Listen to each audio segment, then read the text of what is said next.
Good morning, board classes. Once again, I'm with you. This is the new topic, and today is physics classes. It's Monday, so I'm going to introduce the first chapter of physics. And the first chapter is प्रकाश का परावर्तन. It means reflection of light. Reflection of light को आगे बढ़ाने से पहले हमें इसके कुछ मूलभूत चीज़ों को मतलब बेसिक फंडामेंटल थिंग्स को जानना जरूरी होता है। तो सबसे पहले हम जानते हैं प्रकाश के बारे में। प्रकाश क्या है? What is light? Light is a type of energy. प्रकाश एक प्रकार की ऊर्जा है जो कभी रासायनिक ऊर्जा को विद्युत ऊर्जा में बदलता है, रासायनिक ऊर्जा को प्रकाश ऊर्जा में बदलता है। किसी भी संचित ऊर्जा को एक से दूसरे में बदलने का काम किया जाता है, अर्थात हम कह सकते हैं कि प्रकाश एक प्रकार की ऊर्जा है। दूसरे सेंस में वह कारक जिसके वजह से हम किसी वस्तु को देख पाते हैं, the factor by which we can see anything, that is light. यानी प्रकाश की वजह से ही हम किसी वस्तु को देख पाते हैं। दूसरी चीज चर्चा की गई है प्रकाश स्रोत के बारे में, लाइट सोर्स। यानी प्रकाश आती कहां से है? तो प्रकाश जहां से आती है उसे ही हम लाइट सोर्स अर्थात प्रकाश स्रोत के नाम से जानते हैं। अब लाइट सोर्स को मुख्यतः दो तरीके से हम डिफाइन कर सकते हैं। पहला लाइट सोर्स जो है वो या तो मैन मेड हो सकता है या फिर नेचुरल हो सकता है। नेचुरल कहने का मतलब सन, ये प्राकृतिक स्रोत है, प्रकाश वहां से हमें प्राप्त होती है। दूसरा तारा, स्टार, यह भी प्राकृतिक स्रोत है। लेकिन जब हम मैन मेड की चर्चा करते हैं तो हम एक जलता बल्ब, विद्युत का जलता बल्ब, ये किसी मनुष्य ने उसका निर्माण किया है। फिर एक मोमबत्ती, जलती हुई मोमबत्ती, यह भी मैन मेड थिंग्स है। एक दिया, यह भी मैन मेड थिंग्स है। इस प्रकार से हम यह देख पाते हैं, चाहे वो दिया हो या मोमबत्ती हो या जलता बल्ब हो या सूर्य हो या फिर तारा हो, इन सभी के द्वारा प्रकाश इमिट होता है और इसे ही हम प्रकाश स्रोत के नाम से जानते हैं। यानी प्रकाश स्रोत को अगर हम डिफाइन करना चाहें तो हम कह सकते हैं कि the things by which the light emit is called light source. वह वस्तु जिसके द्वारा प्रकाश उत्सर्जित होती है, प्रकाश निकलती है, उसे हम प्रकाश स्रोत के नाम से जानते हैं। नेक्स्ट टॉपिक की ओर हम बढ़ेंगे जिसमें चर्चा की गई है प्रदीप्त और अप्रदीप्त वस्तुएं। Luminous things and non luminous things. Luminous things कहने का मतलब है कि जिस वस्तु को हम देख पाते हैं और वो जो वस्तु है जिससे प्रकाश क्या होती है, उत्सर्जित हो पाती है यानी दिख पाती है, उसे हम ल्यूमिनस थिंग्स के नाम से जानते हैं। जैसे सन, लाइटनिंग बल्ब, लाइटनिंग कैंडल, मतलब जलता बल्ब हो गया, जलता कैंडल हो गया, सूर्य हो गया, ये सारी हैं प्रदीप्त वस्तुएं। यानी इसके द्वारा प्रकाश उत्सर्जित होती है और ये चमकती है, इसके पास अपना प्रकाश होता है। बट हम चर्चा कर ले नॉन ल्यूमिनस, तो जो चमकता नहीं, जिसके पास अपनी प्रकाश नहीं होती है। तो नहीं होती है तो कहने का मतलब किसके पास नहीं, हम चर्चा किए टेबल का, चेयर का, बुक का, मून का। अब यहाँ सबसे जो इंपॉर्टेंट फैक्टर है वो है मून, जिसे हम लोग चंद्रमा या हिंदी में चांद के नाम से जानते हैं। तो क्या चांद के पास अपना प्रकाश नहीं होता? तो नहीं होता, क्योंकि चांद सूर्य से परावर्तित प्रकाश को, रिफ्लेक्टेड लाइट के द्वारा चांद प्रकाशित होता है। क्या अर्थ के पास अपना प्रकाश है? तो अर्थ के पास, पृथ्वी के पास भी अपना प्रकाश नहीं है। तो पृथ्वी को या अर्थ को हम किस कैटेगरी में शामिल करेंगे? तो पृथ्वी को हम शामिल करेंगे नॉन ल्यूमिनस थिंग्स में। इसी प्रकार से पृथ्वी, चंद्रमा, इसके बाद जितने भी ग्रह हैं, जितने भी प्लैनेट्स हैं, वे सारे के सारे क्या हैं? नॉन ल्यूमिनस थिंग्स के अंतर्गत आते हैं। इट मींस कहने का मतलब है कि अप्रदीप्त वस्तुएं जिससे प्रकाश उत्सर्जित नहीं हो पाती है।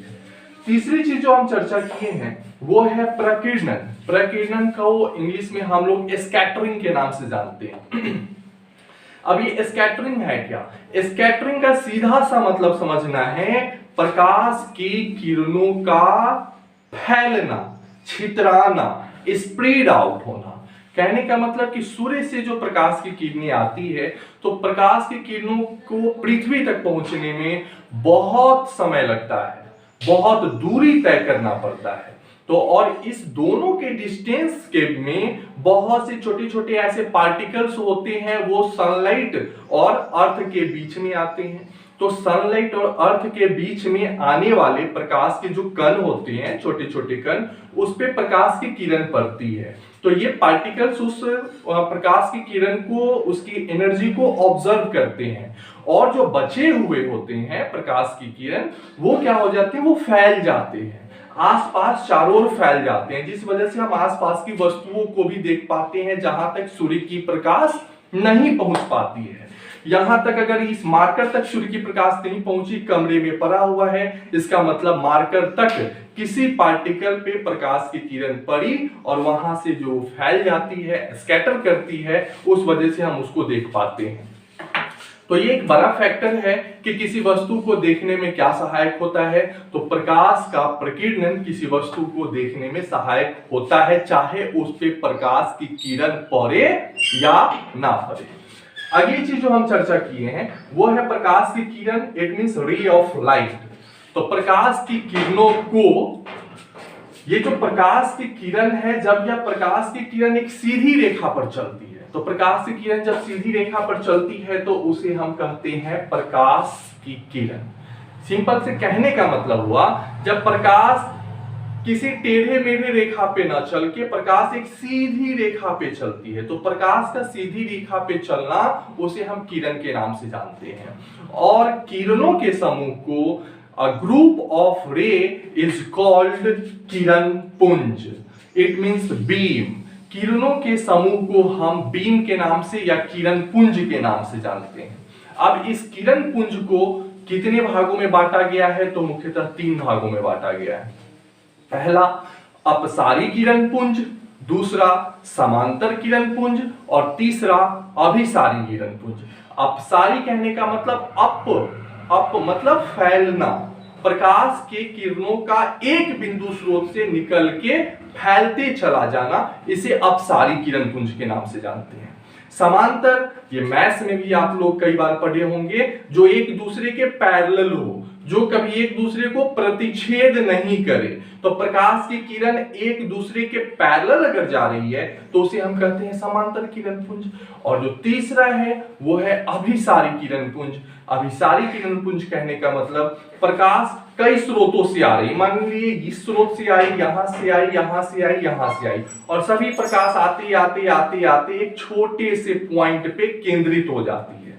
तो इसे हम क्या कह रहे हैं, अभिसारी, आकर के कहीं प्रकाश की किरणों का एक साथ मिलना, इसे हम अभिसारी किरण पुंज के नाम से जानते हैं। तो किरण पुंज भी पढ़ लिए। अब जो नेक्स्ट टॉपिक है वो है हमारा पारदर्शी, पारभासी और अपारदर्शी। नाम से ही स्पष्ट है। पहले इसका इंग्लिश वर्ड हम देख लें, ट्रांसपेरेंट पारदर्शी, ट्रांसल्यूसेंट पारभासी, और ओपाक मतलब अपारदर्शी।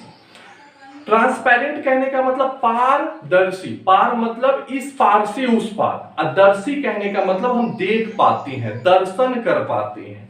तो किसी वस्तु के एक पार से दूसरी पार अगर हम उस वस्तु को देख पाए तो वो वस्तु कहलाएगी पारदर्शी।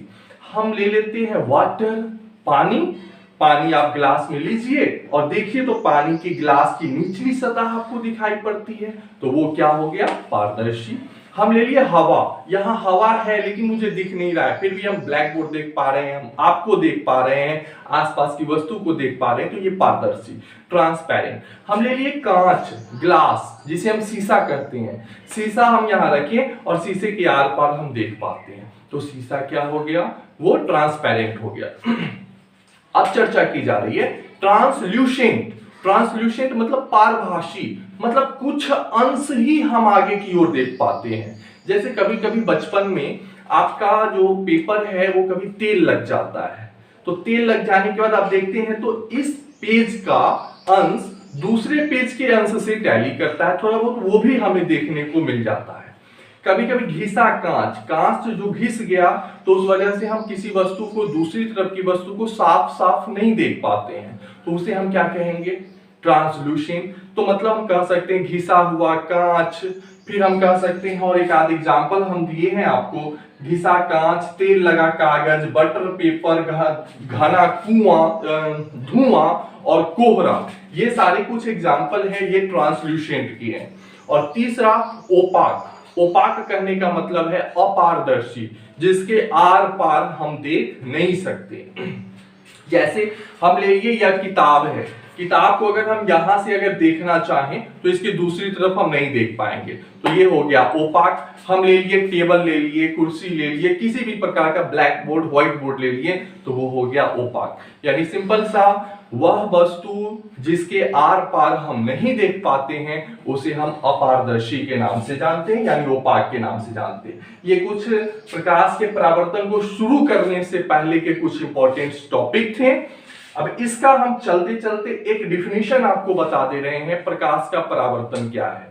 तो नंबर 1 चीज ध्यान रखेंगे, प्रकाश के बारे में आप समझें, किरण के बारे में समझे, किरण पुंज समझे। इट मींस लाइट आपने पढ़ा, रे आपने पढ़ा, बीम आपने पढ़ा। अब ये बीम के टाइप्स भी पढ़ लिए। अब यहां से शुरू होता है चैप्टर का मेन टॉपिक, प्रकाश का परावर्तन। तो प्रकाश के परावर्तन के बारे में हम कोशिश करेंगे कि अब जल्द ही आपको इसका डिटेल हम आपके साथ लेके आएंगे। और तब तक के लिए best of luck, have a good day, bye.